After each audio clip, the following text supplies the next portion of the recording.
কোরআনুল কারীমের 10টি শর্তে মুমিন জীবনের সফলতা। 1 নাম্বার, আল্লাহ রাব্বুল আলামিন বলছেন পরিবর্তন করতে হবে, পরিবর্তন হতে হবে। সকলে একটু জবান ছেড়ে বলেন 1 নাম্বার শর্ত কি? পরিবর্তন করতে হবে এবং পরিবর্তন হতে হবে। আল্লাহ রাব্বুল আলামিন কুরআনুল কারীমের 41 নম্বর সূরা সূরাত হামিম সিজদা 34 নম্বর আয়াতের ভিতরে রব্বুল আলামিন বলেন, ওয়ালা তাস্তাউল হাসানাতু ওয়ালাস সাইয়্যিআ ইদফা বিল্লাতী হিয়া আহসান ফাইযাল্লাযী বাইনাকা ওয়া বাইনাহু আদাওয়াতুন কাআন্নাহু ওয়ালিয়্যুন হামীম।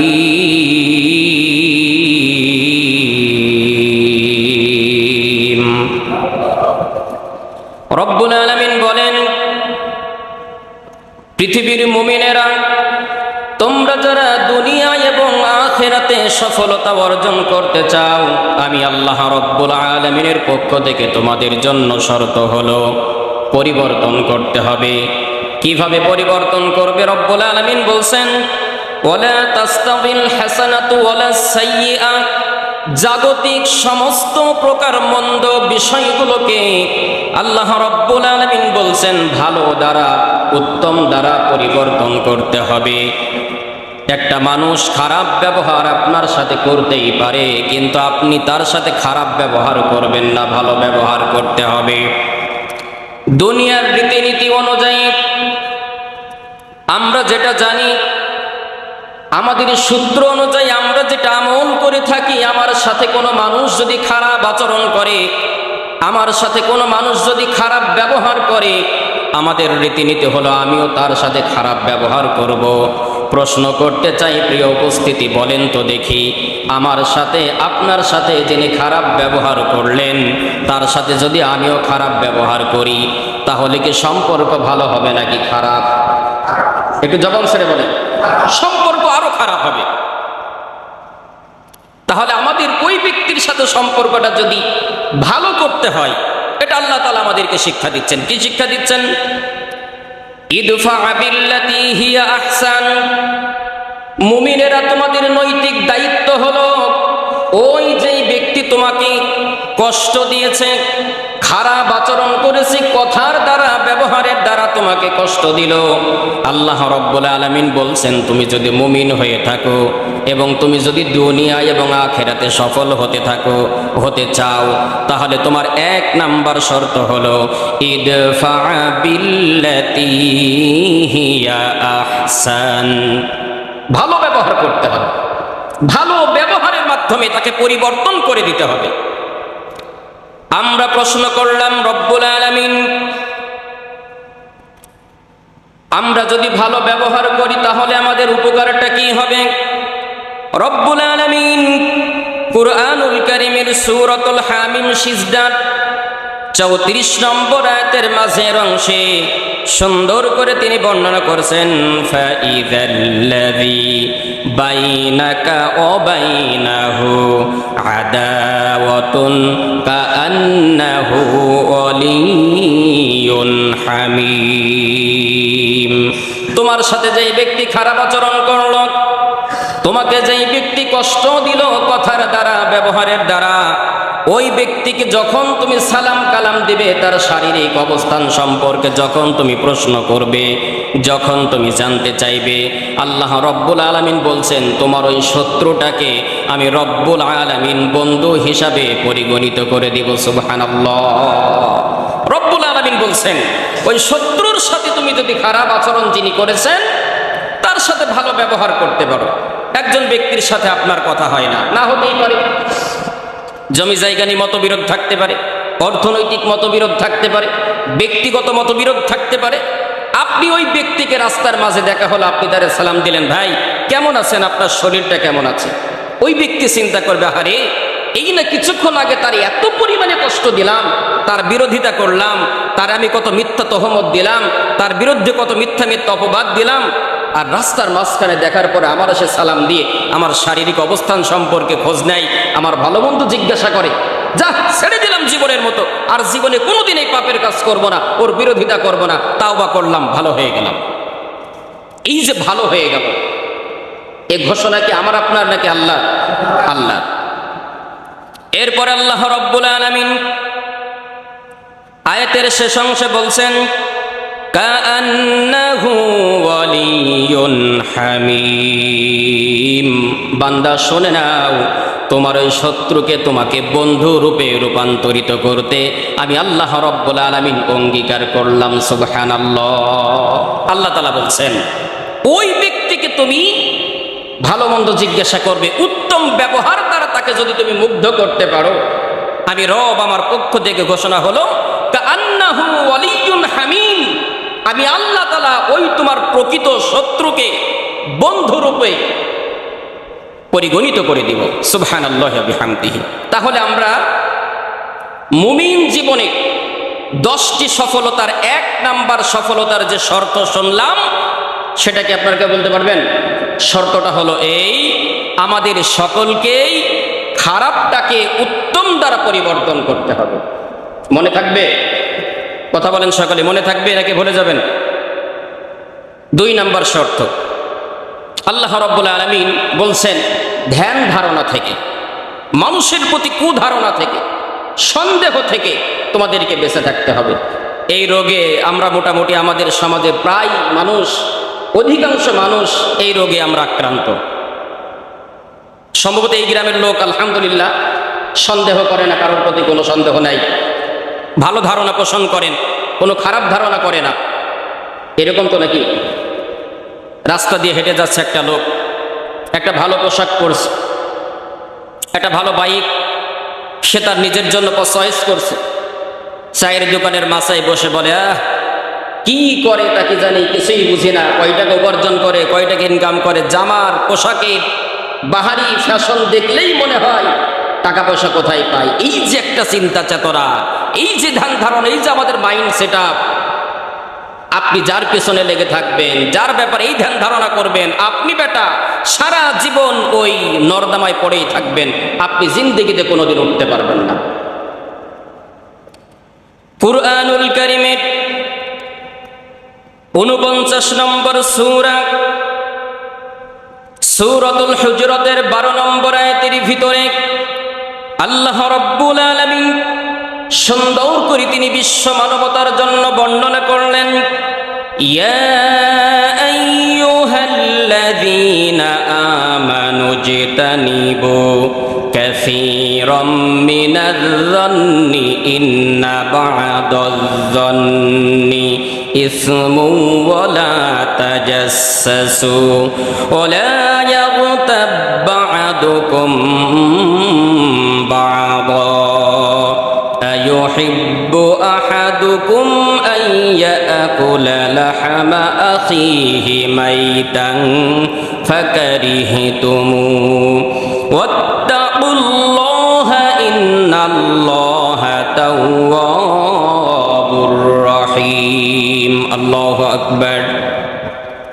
আল্লাহ রাব্বুল আলামিন বলছেন, ইয়া আইয়ুহাল্লাযীনা আমানু, ও আমার পৃথিবীর মুমিনেরা, তোমরা যারা বিশ্বাস স্থাপন করেছ আমি আল্লাহ তাআলার উপরে, ইজতানিবু কাসীরাম মিনায-যন্নি ইন্না বা'দায-যন্নি ইসমু ওয়া লা তাজাসসু, তোমরা একে অপরের প্রতি মন্দ ধারণা করো না, তোমরা সন্দেহ করো না, এই ব্যক্তি কেমনে খায়, কেমনে চলে, পোশাকটা পরিবর্তন কেমনে করলো, বিল্ডিং ছিল 1 তলা কেমনে 2 তলা করলো, গাড়ি ছিল 1টা 2টা কেমনে করলো, এই সন্দেহ তোমরা করো না, ধ্যান ধারণা তোমরা করো না। কারণ অধিকাংশ গুনার পিছনের মূল উৎসটাই হলো তোমাদের মিথ্যা ধারণা। আমাদের জীবনে চলতে ফিরতে বলতে যত প্রকার গুনাহ হয়, তার অধিকাংশ গুনাহগুলোই সংগঠিত হয় এই যে ধ্যান ধারণা থেকে, সন্দেহ থেকে, ধারণা থেকে। কারোর প্রতি কোনো ধ্যান ধারণা, কোনো সন্দেহ করার কোনো সুযোগ আল্লাহ তাআলা আমাদেরকে দেন নাই। সে কেমনে খাবে, কেমনে পড়বে, কেমনে চলবে, এটা তো আমি আপনি জানি না। এখন আপনার ধারণা হতে পারে এই গ্রামের একজন ব্যক্তি 2 বছর আগে তার ভাত হতো না, এখন তো খুব ভালো আছে, তার দেখলেই বোঝা যায় অনেকটা পরিবর্তন। কেমনে হবে এই পরিবর্তন? এই যে আপনি চিন্তা করলেন, ঘন্টার পর ঘন্টা আপনি ব্যয় করবেন, আপনার 5 পয়সার কোনো উপকার হবে? কথা বলেন, একটু উপকার হবে? উপকার হবে না। প্রিয় বন্ধুগণ আমার, এজন্য আল্লাহ রাব্বুল আলামিন বলছেন, ইন্না বা'দায যান্নি ইসমু ওয়া লা তাজাসসু, যত প্রকার পাপ তোমাদের থেকে হয় তা সন্দেহ থেকে হয়ে থাকে, ধারণা থেকে হয়ে থাকে। ওয়ালা ইয়াগতাব বা'দুকুম বা'দা, আল্লাহ রাব্বুল আলামিন বলছেন, পৃথিবীর মানুষেরা তোমাদের কাছে আমার পক্ষ থেকে ঘোষণা হলো, কারোর পিছনে পড়ে থেকো না, কারোর ব্যাপারে ধ্যান ধারণা করো না, মিথ্যা তহমত দিও না, বাজে বাজে ধ্যান ধারণা তোমরা তোমাদের মাথার ভিতরে সেট আপ করো না। এই মানুষের পিছনে পড়ে থাকার দায়িত্ব আল্লাহ তাআলা বলছেন, এই দায়িত্ব তো আমি তোমারে দিই নাই। ওয়ালা ইয়াগতাব বা'দুকুম বা'দা, কেন পড়ে থাকবে অন্যের পিছনে তুমি? আল্লাহ তাআলা আমাদেরকে নিষেধ করেছেন, কিন্তু আমরা কি কথা শুনি? বলেন একটু কথা, আমরা কি শুনি? আমাদের ধারণাটাই হলো, আমাদের কাজটাই হলো 2-4-5 ঘন্টা যতটুকু আমরা কর্মসংস্থানের ভিতরে থাকি, বাকি সময়টুকু আমরা গীবত নিয়ে, পরনিন্দা নিয়ে, চগলখড়ি নিয়ে, এগুলো নিয়ে আমরা পড়ে থাকি। রব্বুল আলামিন আমাদেরকে নিষেধ করলেন, তোমরা তোমাদের আরেক মুমিন ভাইয়ের দোষ তালাশ করো না। এরপরে রব্বুল আলামিন আমাদেরকে প্রশ্ন করেছেন, আয়াহিব্বু আহাদুকুম আইয়াকুলা লাহমা আখিহি মাইতান ফাকারিহতুমু, আমাদেরকে প্রশ্ন করছেন যে তোমরা কি তোমাদের মৃত ভাইয়ের মাংস খেতে পছন্দ করো? আল্লাহ তাআলা আমাদেরকে প্রশ্ন করেছেন। এরপরে রব নিজেই উত্তর দিচ্ছেন, নিশ্চয় না, সেটাকে তোমরা অত্যন্ত ঘৃণার সাথে প্রত্যাখ্যান করবে, এটাকে তোমরা অত্যন্ত অপছন্দনীয় হিসাবে ধরে নিবে। এরপরে রব্বুল আলামিন বলছেন, তোমাদেরকে একটু বিবেক নাড়া দেয় না? আল্লাহ রব্বুল আলামিন বলছেন, আইয়াকুলা লাহমা আখিহি মাইতান ফাকারিহতুমু, নিশ্চয় তোমরা তোমাদের অপর ভাইয়ের, মৃত ভাইয়ের মাংস খাওয়াটাকে যতটা জঘন্য মনে করো, যতটা পাপ তোমরা মনে করো, এর থেকে নিকৃষ্টতম পাপ হলো তোমরা তোমাদের মুমিন ভাইয়ের পরনিন্দায় লিপ্ত থাকো। নাউযুবিল্লাহি মিন যালিক। আমরা ইচ্ছায় অনিচ্ছায়, জেনে না জেনে, বুঝে না বুঝে আমাদের মৃত ভাইয়ের মাংস খাওয়াটাকে দৈনন্দিন আমাদের রুটিন হিসাবে আমরা এটাকে বেছে নিয়েছি। এই কাজগুলো আমরা করি তো নাকি? আপনাদের কষ্ট হচ্ছে আমার প্রশ্নের জবাব দিতে, কাজগুলো করেন তো নাকি? আমরা করে থাকি, এগুলো আমাদের দৈনন্দিন রুটিন। এরপরে রব্বুল আলামিন আমাদেরকে ঘোষণা দিচ্ছেন, নবী হে, এমন পাপে যারা লিপ্ত হয়েই গেছেন, এমন জঘন্যতম পাপ যারা শয়তানের ধোঁকায় পড়ে করেই ফেলেছে, আমরা প্রশ্ন করলাম, রব্বুল আলামিন এখন আমাদের করণীয়টা কি, আমরা কি করতে পারি? রব্বুল আলামিন বলছেন, ইন্নাল্লাহা তাওয়াবুর রহিম। ওই বান্দা যিনি এই ভুলটা করে ফেলেছেন, সে যদি তার জীবনের সংগঠিত পাপগুলোর কথা স্মরণ করে আমি আল্লাহ রব্বুল আলামিনের কাছে দুহাত প্রসারিত করে ডাকতে বলে, রব, শয়তানের ধোঁকায় পড়ে পাপ করে ফেলেছি, মানুষের বিরুদ্ধে কুধারণা করেছিলাম, যে ধারণাটা সঠিক হতেও পারে, নাও হতে পারে। রব্বুল আলামিন, আপনি তো মহান, আপনি দয়াবান, আপনি রহিম, রহমান, গফফার, সাত্তার। আল্লাহ, তোমার এই নামের প্রতি বিশ্বাস স্থাপন করে তাওবা করলাম, পাপের স্বীকৃতি প্রদান করলাম। রব্বুল আলামিন, আপনি আমারে ক্ষমা করে দেন।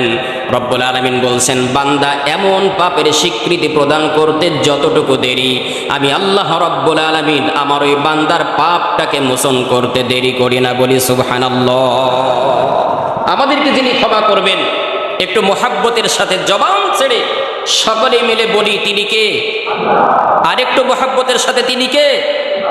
আজকে এখানে বসে আমরা তাওবা করব। আল্লাহ, এই পাপ জেনে না জেনে, বুঝে না বুঝে যা করছি জীবনে করছি তো করছি, আল্লাহ এই যে হাত উঠাইলাম আপনি আমারে ক্ষমা করেন, আজকে জুমার দিন মসজিদে বসে তাওবা করলাম, এই তাওবা যদি আমরা করতে পারি, এই ইরাদা যদি করতে পারি, আর এটার উপরে যদি আমরা ইস্তেকামত থাকতে পারি, দণ্ডায়মান থাকতে পারি, দৃঢ় প্রতিজ্ঞা নিয়ে থাকতে পারি, আল্লাহ তাআলা নিজেই প্রতিজ্ঞা করছেন আমার এই বান্দার ক্ষমা করতে আমি রব্বুল আলামিন এক সেকেন্ডও দেরি করব না। তাহলে আমরা 2 নম্বর শর্ত পেলাম, কোনো প্রকার কোনো মানুষের ব্যাপারে মিথ্যা সন্দেহ করা থেকে আমাদেরকে বিরত থাকতে হবে। পারবো তো ইনশাআল্লাহ? 3 নম্বর, আল্লাহ রাব্বুল আলামিন বলছেন পিতা মাতার সাথে প্রত্যেকটা সন্তানকে সুসম্পর্ক রাখতে হবে। কঠিন একটা পয়েন্ট। এখন তো আমাদের জীবনের মানুষের সাথে অনেক সম্পর্ক ভালো থাকে, চায়ের দোকানে বসলে, বন্ধু বান্ধবকে নিয়ে একটা রেস্টুরেন্টে বসলে শত শত টাকা, হাজার হাজার টাকা পর্যন্ত খরচ করি, কোনো আপত্তি নাই। কিন্তু বৃদ্ধ পিতা মাতা আমাদেরকে যদি বলে যে বাবা শরীরটা বড় অসুস্থ, শ্বাস প্রশ্বাসের কষ্ট, পারলে যখন কার্পাসডাঙ্গা বাজারে যাবে আমার জন্য একটু মেডিসিন নিয়ে এসো, আমাদের মেজাজ খারাপ হয়। এমন আল্লাহর বান্দা আছে তো নাকি না? নাই, আচ্ছা। আল্লাহ রাব্বুল আলামিন মুমিন জীবনের 3 নাম্বার সফলতার কথা বর্ণনা করতে গিয়ে আল্লাহ রাব্বুল আলামিন কুরআনুল কারীমের 17 নম্বর সূরা সূরাত বনী ইসরাঈল 23 নম্বর আয়াতের ভিতরে তিনি বর্ণনা করেন ওয়া ক্বাদা রাব্বুকা আল্লা তা'বুদু ইল্লা ইয়াহু ওয়া বিল ওয়ালিদাইনি ইহসানা ইম্মা ইয়াবলুগান্না ইনদাকাল কিবারা আহাদুহুমা আও কিলাহুমা ফালা তাকুল লাহুমা উফফিন ওয়া লা তানহারহুমা ওয়া কুল লাহুমা কাওলান কারীমা। রব্বুল আলামিন বলছেন তোমাদের জন্য 3 নাম্বার শর্ত হলো ও মানে এবং কদা মানে আল্লাহ রাব্বুল আলামিন বলছেন আমি ফয়সালা করে দিয়েছি আল্লাহ তা'বুদু তোমরা দাসত্ব করবে আমি আল্লাহ ইল্লা ইয়াহু আমি আল্লাহ ব্যতীত কারোর দাসত্ব করবে না, কারোর গোলামি করবে না, কারোর কাছে মাথা নত করবে না। তাহলে দাসত্ব করতে হবে একজনের, জবান ছেড়ে সকলে বলেন তো তিনি কে? আল্লাহর দাসত্ব করতে হবে। আচ্ছা, এই যে আমরা আজকে জুমার নামাজ আদায় করার জন্য এখানে এসেছি, এটা কি আল্লাহর দাসত্ব না? ফজরের সালাত যারা আদায় করেছেন এটা কি আল্লাহর দাসত্ব না? সুন্দর করে গোসল করলাম, পোশাক পরলাম, আতর সুরমা মেরে একটা উত্তম পোশাক পরে জুমার নামাজ পড়ার জন্য আমরা যারা আসলাম, এটা কি আল্লাহর ইবাদত না? ইবাদত। মানুষের সাথে ভালো ব্যবহার করব, এটা আল্লাহর ইবাদত। মানুষকে সালাম প্রদান করব, এটা আল্লাহর ইবাদত। কিন্তু আল্লাহ রাব্বুল আলামিন বলছেন আমার দাসত্ব আমার গোলামি করবে। কিন্তু ইন্ডিভিজুয়ালি রব্বুল আলামিন আরেকটি দাসত্বের কথা, আরেকটি ইবাদতের কথা রব্বুল আলামিন উল্লেখ করে দিলেন। সেখানে সিয়ামের কথা বলে নাই, সেখানে নামাজের কথা বলা হয় নাই, সেখানে হজ, যাকাত, তাসবিহ, তাহলিল, জিকির, আজকারের কথা বলা হয় নাই। শুধুমাত্র একটা ইবাদতের কথা আল্লাহ রাব্বুল আলামিন ডাইরেক্টলি আমাদের কাছে উপস্থাপনা করলেন। সেটা কি? রব্বুল আলামিন বলছেন তোমাদের জন্য আমি ফয়সালা করে দিয়েছি দাসত্ব করবে আমি আল্লাহর, গোলামি করবে আমি আল্লাহ। আমি আল্লাহ ব্যতীত অন্য কারোর কাছে দাসত্ব করবে না, গোলামি করবে না। পৃথিবীর মানুষেরা তবে শুনে নাও, ও বিল ওয়ালিদাইনি ইহসানা, পাশাপাশি তোমাদের যেই ইবাদতের কথা বললাম সেটা হলো তোমাদের পিতা মাতার প্রতি তোমাদেরকে ইহসান করতে হবে। এটাও তো একটা ইবাদত। কিন্তু আল্লাহ রাব্বুল আলামিন এটা কেন উল্লেখ করে আমাদেরকে বললেন একটু চিন্তা করেন। যেখানে আল্লাহ রাব্বুল আলামিন অন্য কোন ইবাদতের কথা বলে নাই, অন্য কোনো ইবাদতের কথা তিনি নাম ধরে ধরে উল্লেখ করেন নাই, কিন্তু শুধুমাত্র পিতা মাতার খেদমত করার ব্যাপারে, তাদের প্রতি আমাদের ইহসান করার ব্যাপারে আল্লাহ রাব্বুল আলামিন সরাসরি তিনি উল্লেখ করে বললেন। আমার পিতা মাতার সাথে ইহসান করতে হবে, তাদের সাথে ভালো আচরণ করতে হবে। কেমন আচরণ হবে? আল্লাহ রাব্বুল আলামিন পরবর্তী সেন্টেন্সের ভিতরে সুন্দর করে বিশ্ব মানবতাকে তিনি শিখিয়ে দিলেন, ইম্মা ইয়াবলুগান্না ইনদাকাল কিবারা আহাদুহুমা আও কিলাহুমা। পৃথিবীর মানুষেরা, তোমাদের বাবা এবং মা উভয়ের কোনো একজন ব্যক্তি যদি তোমাদের জীবন থাকা অবস্থাতে, তোমাদের হায়াত থাকা অবস্থাতে, তোমাদের পিতা অথবা তোমাদের মাতা দুয়ের কোন একজন যদি বার্ধক্যে পৌঁছিয়ে যায়, তাদের সাথে রহম করো, তাদের সাথে ভালো আচরণ করো, ঘোষণা দিয়েছেন আল্লাহ। যদি দুজনই পেয়ে যাও, বাবা এবং মাকে যদি তোমরা বার্ধক্যে পেয়ে যাও, তাদের সাথে ভালো আচরণ করো, তাদের প্রতি ইহসান করো। ফালা তাকুল লাহুমা উফফিন ওয়ালা তানহারহুমা, তবে মনে রাখবে এমন কোনো কথা বলবে না, এমন কোনো আচরণ করবে না, তোমাদের আচরণে, তোমাদের ব্যবহারে তোমাদের মা বাবা যেন তাদের জবান দিয়ে উফ শব্দটুকু উচ্চারণ করে।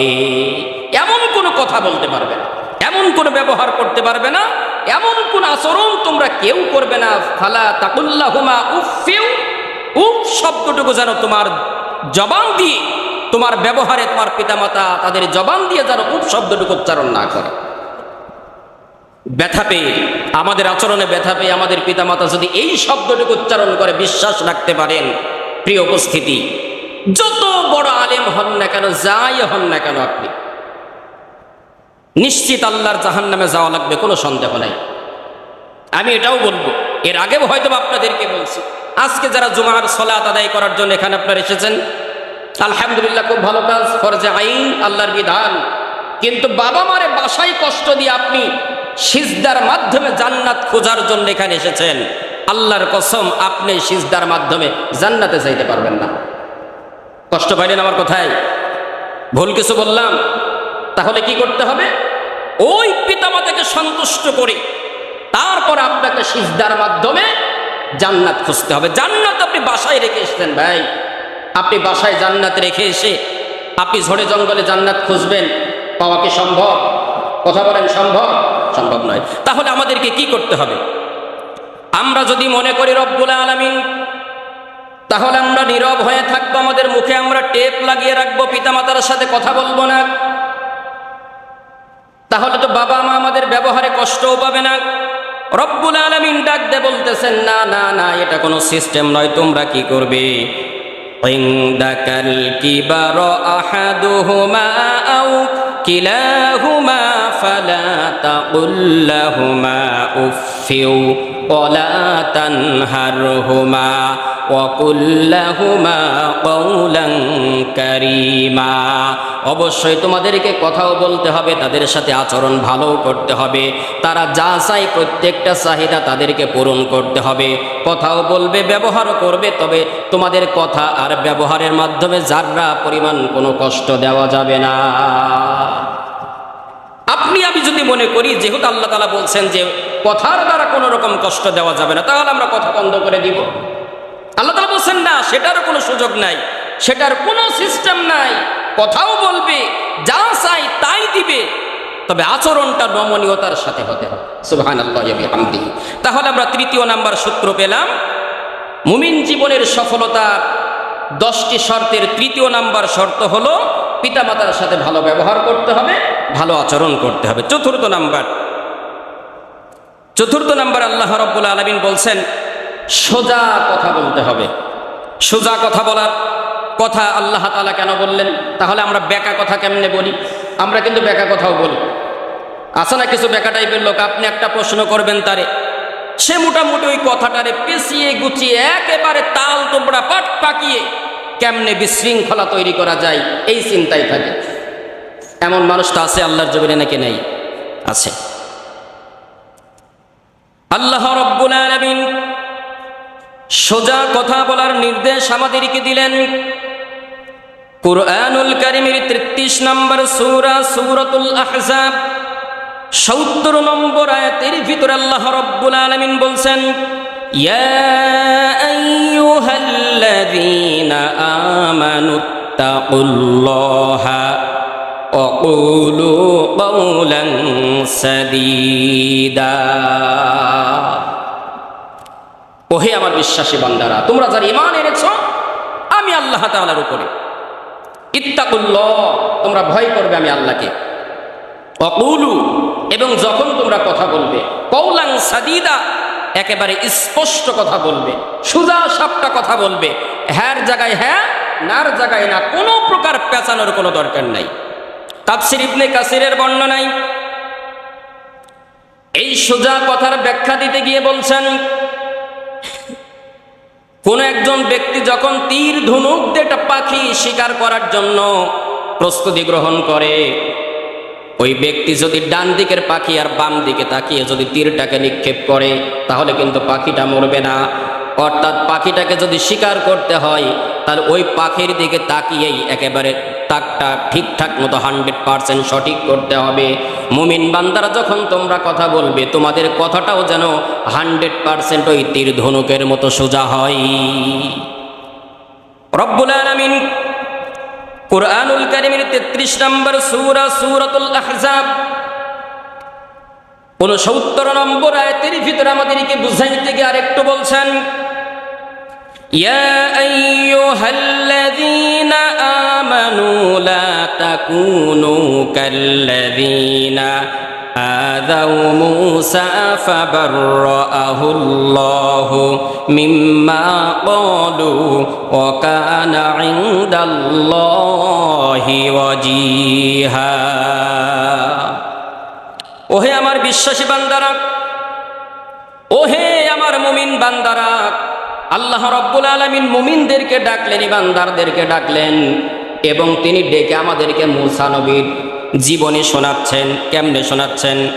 রব্বুল আলামিন বলছেন, মূসাকে যারা বিভিন্ন কথার মাধ্যমে পেঁচিয়ে গুছিয়ে যারা কষ্ট দিত, একটা প্রশ্ন করলে তারা আর একটা প্রশ্নের উত্তর দিত, তাদেরকে যদি বলা হয় তোমরা এই বাজারের দিকে যাও, তাদেরকে বাজারের দিক নির্দেশনা দিলে তারা মূসা নবীর কাছে প্রশ্ন করত, মূসা এই বাজারে যাওয়ার জন্য 8 থেকে 10টা রাস্তা আছে, আমরা কোন দিক দিয়ে যাব?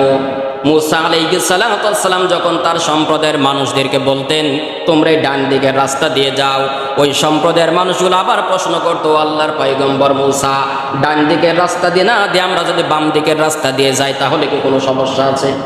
প্রশ্ন করত। পয়গম্বর মূসা বলতেন না, কোনো সমস্যা নেই, তাহলে এটা দিয়েই যাও।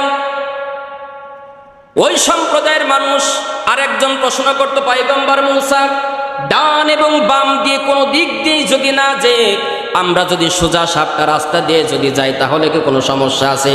পয়গম্বর মূসা আলাইহিস সালাম বললেন, না কোনো সমস্যা নাই, ডান দিক দিয়েও যাইতে পারো, বাম দিক দিয়ে যাইতে পারো, সোজার দিক দিয়ে যাইতে পারো, যেখান দিয়ে ইচ্ছা হয় তোমরা যাইতে পারো, তবে গন্তব্যস্থলে তোমাকে পৌঁছাইতেই হবে।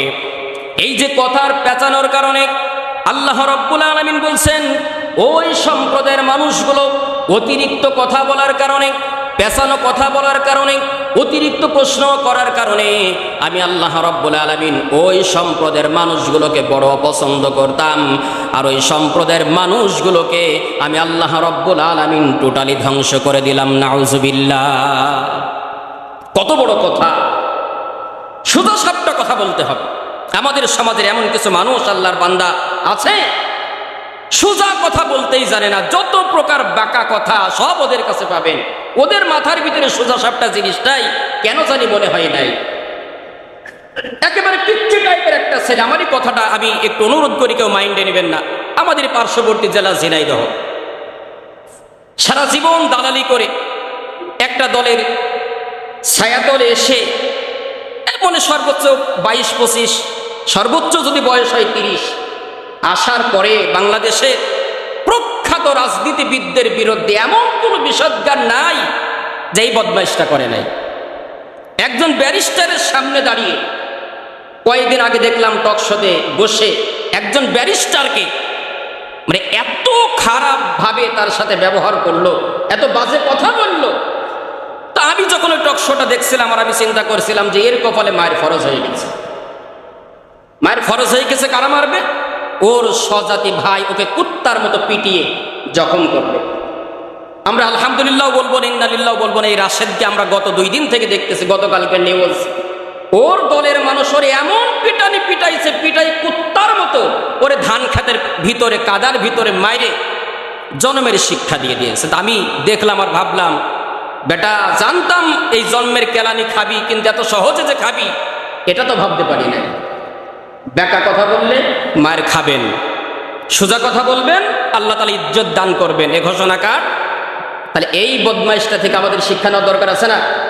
আছে না? শিক্ষা নেওয়া দরকার আছে। তাহলে আমরা সোজা সাপটা কথা বলবো। 10টি শর্তের 4 নাম্বার শর্তটাই হলো কথা বলতে হবে সোজা সাপটা। সময় হয়ে যাচ্ছে, আমি কেউ অল্প সময়ের মধ্যে শেষ করবো ইনশাআল্লাহ।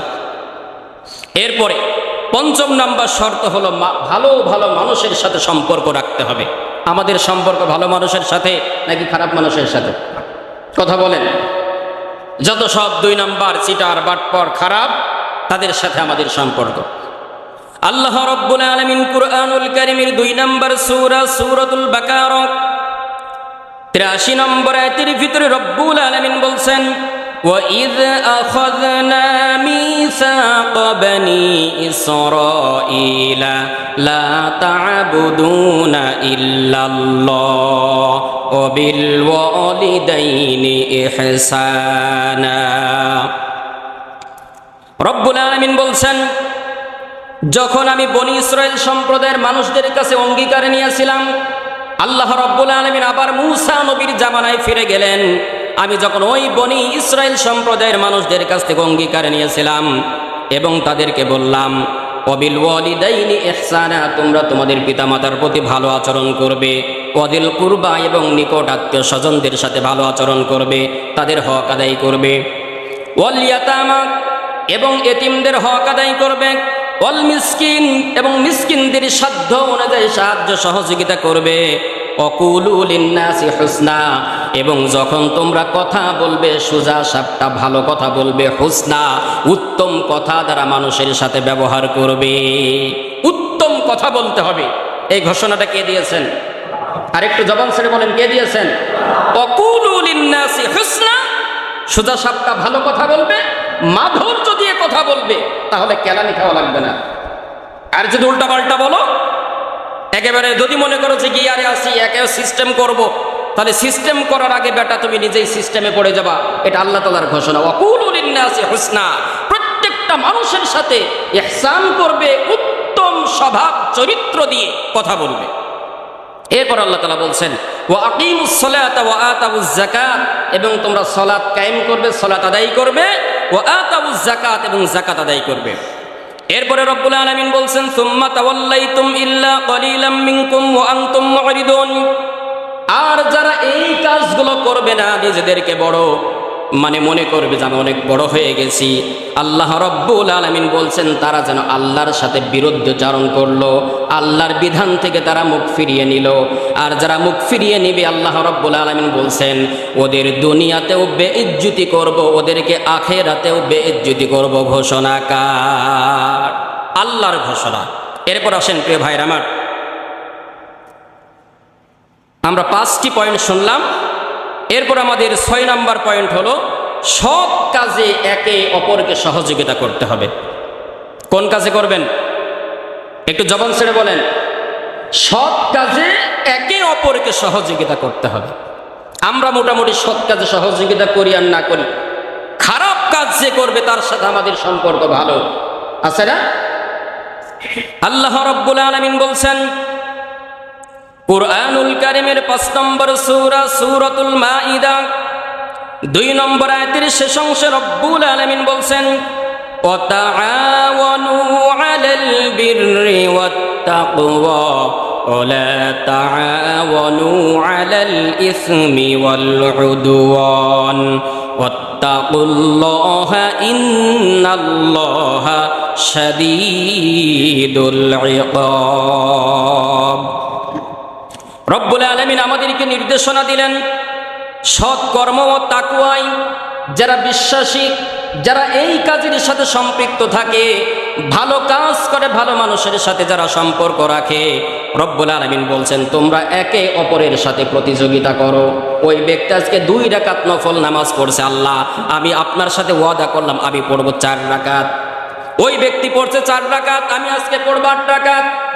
ওই ব্যক্তি আজকে একটা ভালো কাজ করছে, রাস্তা থেকে মানুষের কষ্টদায়ক একটা ডাল সরিয়ে দিয়েছে, একটা কাঁটাযুক্ত একটা ময়লা আবর্জনা সরিয়ে দিয়েছে। আল্লাহ আমি ওয়াদা করলাম ওই ব্যক্তি একটা ভালো কাজ করছে, আমি দুইটা করব।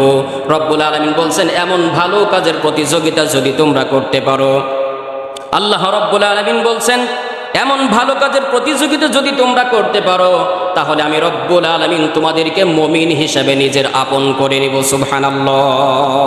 ইন্নাল্লাহা শাদীদুল ইকাব। আল্লাহকে ভয় করবে, নিশ্চয় আল্লাহ রব্বুল আলামিন সব থেকে কঠিনতম শাস্তি দানকারী ব্যক্তি। আল্লাহর মতো কঠিন থেকে কঠিনতম শাস্তি আর কেউ কাউকে দিতে পারবে না। এরপরে রব্বুল আলামিন আমাদেরকে বলছেন তোমাদের জন্য 7 নাম্বার পয়েন্ট হলো নিজেরা যে শপথগুলো করবে শপথগুলোকে তোমাদের রক্ষা করতে হবে। আমরা যে শপথগুলো করি মাঝে মাঝে, একটা মানুষের সাথে শপথ করলাম, ওয়াদা করলাম, কিন্তু রাখতে পারি না। আল্লাহ তাআলা যেন আমি সহ আমাদের সকলকেই শপথ এবং ওয়াদাগুলোকে রক্ষা করার সুযোগ এবং সৌভাগ্য দান করেন। আল্লাহ রাব্বুল আলামিন সূরাতুল মায়েদার ৭৯ নম্বর আয়াতের ভিতরে বলছেন লা ইউআখিযুকুমুল্লাহু বিল্লাগবি ফি আইমানিকুম ওয়ালাকিন ইউআখিযুকুম বিমা আক্কাদতুমুল আইমান ফাকাফফারাতুহু ইতআমু 10 মাসাকিন মিন আওসাতি মা তুতঈমুনা আহলিকুম আও কিসওয়াতুহুম আও তাহরিরু রাকাবা ফামান লাম ইয়াজিদ ফাসিয়ামু 3 আইয়াম যালিকা কাফফারাতু আইমানিকুম ইযা হালাফতুম ওয়াহফাযু আইমানাকুম যালিকা ইউবাইয়িনুল্লাহু লাকুমুল আয়াতি লাআল্লাকুম তাশকুরুন। ব্যাখ্যা বিশ্লেষণ নয় প্রিয় ভাইয়ের আমার, সরল অনুবাদ।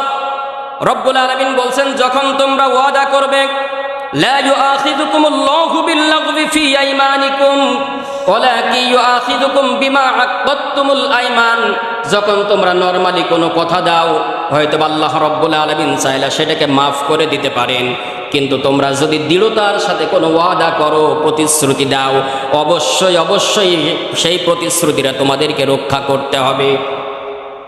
আর যদি রক্ষা করতে না পারো, আল্লাহ রব্বুল আলামিন বলছেন ওটা আমি আল্লাহ রব্বুল আলামিন আমার নিজের অস্তিত্বের উপর আঘাত বলে বিবেচনা করি।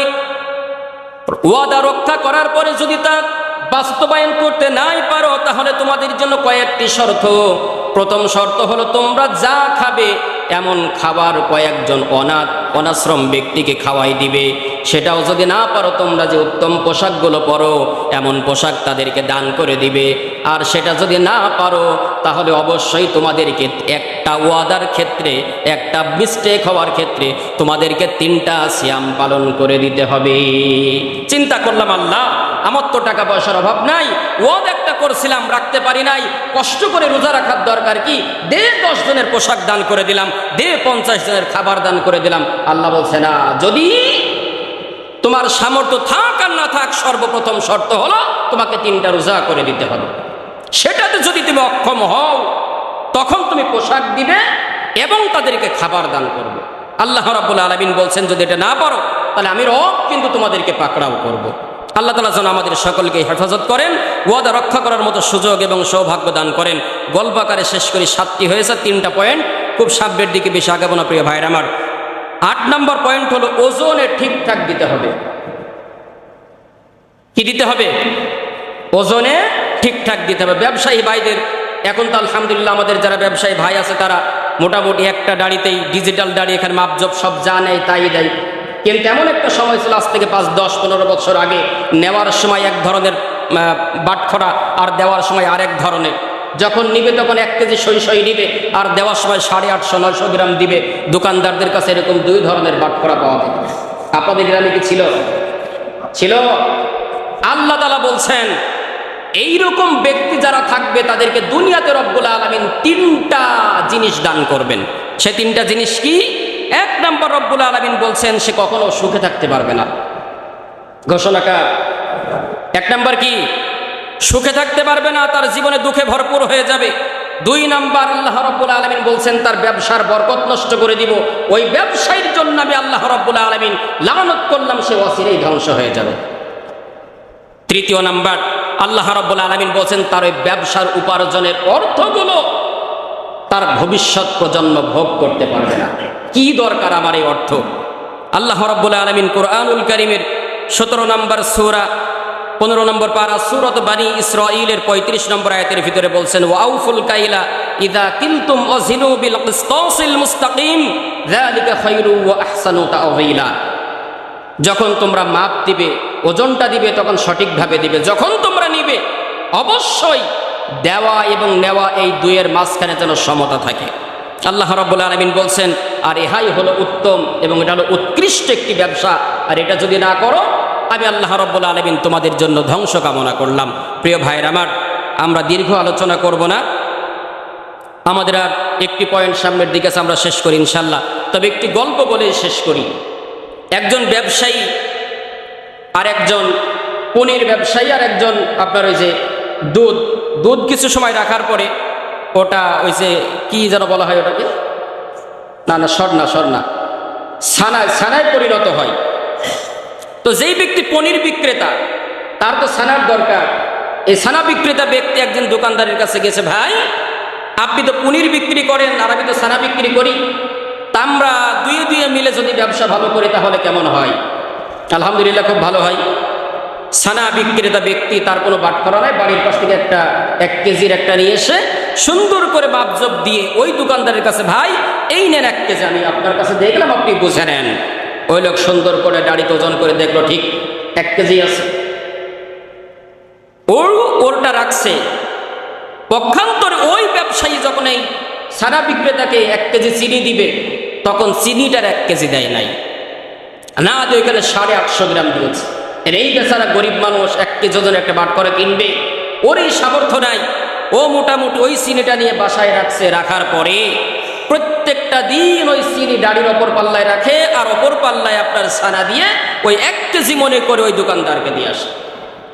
বেচারা দোকানদার কোনোদিন তা ওজন টোজন করে না। মাসখানিক পরে চিন্তা করলো, দেখি তো এত বিশ্বস্ততার সাথে ব্যবসা করি, হিসাব ঠিক আছে কিনা। দাড়িতে তুলতেই দেখে যে মাল 150 গ্রাম কম। বেটা বিয়াদব, তুই শুধু আজকেই আমার সাথে চিটারি করছিস নাকি এই যাবত ধরে সারাটা জীবন এরকম করছিস? তুই তো বেটা বাটপার, চিটার, আল্লাহ তাআলা তোর এই করবে তা করবে, কত অভিযোগ। বেচারা গরিব মানুষ, 5 ওয়াক্ত নামাজি মানুষ বলছে, ভাই তোর পায়ে ধরে বলি, এই বাজারের মধ্যে অনেক মানুষ, আমার মিথ্যা তহমত দিস না, অপবাদ দিস না। আমি কোনো প্রকার অন্য কোনো বাটখারা দিয়ে আমি তোমার এই 1 কেজি করে এই ছানা আমি মাপি নাই আজ পর্যন্ত। আমি গরিব মানুষ, এটা কেনার টাকা নাই।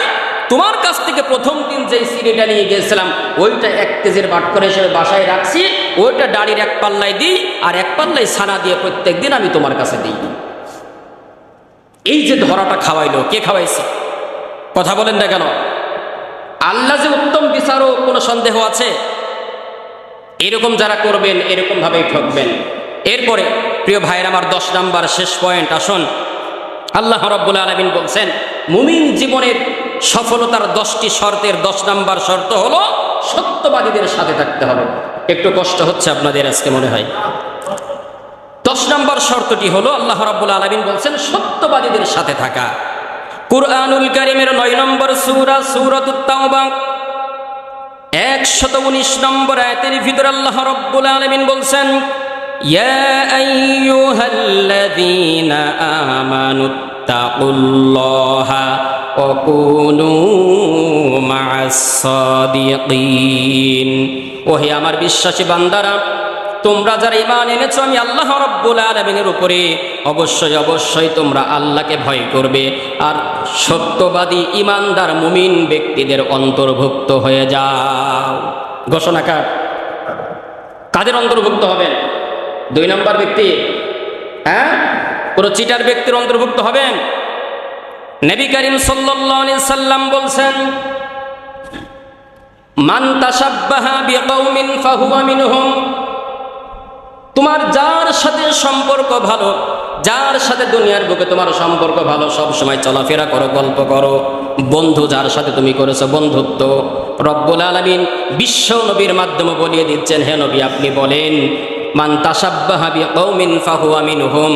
কিয়ামতের দিন ওই ব্যক্তির সাথেই তার হাসর নাসর হবে।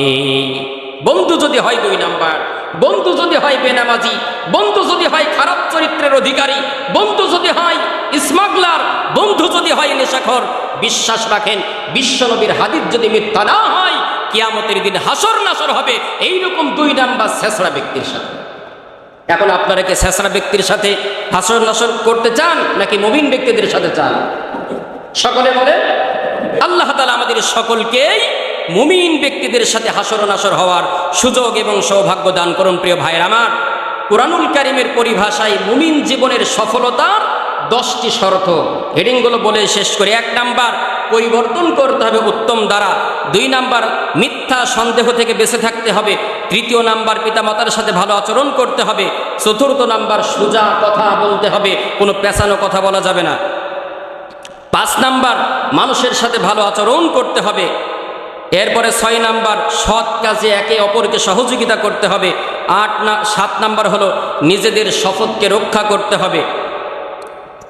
8 নাম্বার, ওজনের সঠিক মাপ দিতে হবে। আর 9 নাম্বার হলো সত্যবাদীদের সাথে থাকতে হবে। আর 10 নাম্বারটি হলো অঙ্গীকার পূর্ণ করতে হবে। যতটুকু কথা বললাম, আল্লাহ তাআলা যেন আমাদের সকলকেই এই 10টি বিষয়ের উপরে, 10টি পয়েন্টের উপরে আমল করে জীবনযাপন করার সুযোগ এবং সৌভাগ্য দান করেন। আমিন। ওয়া আখিরু দাওয়ানা আনিল হামদুলিল্লাহি রাব্বিল আলামিন।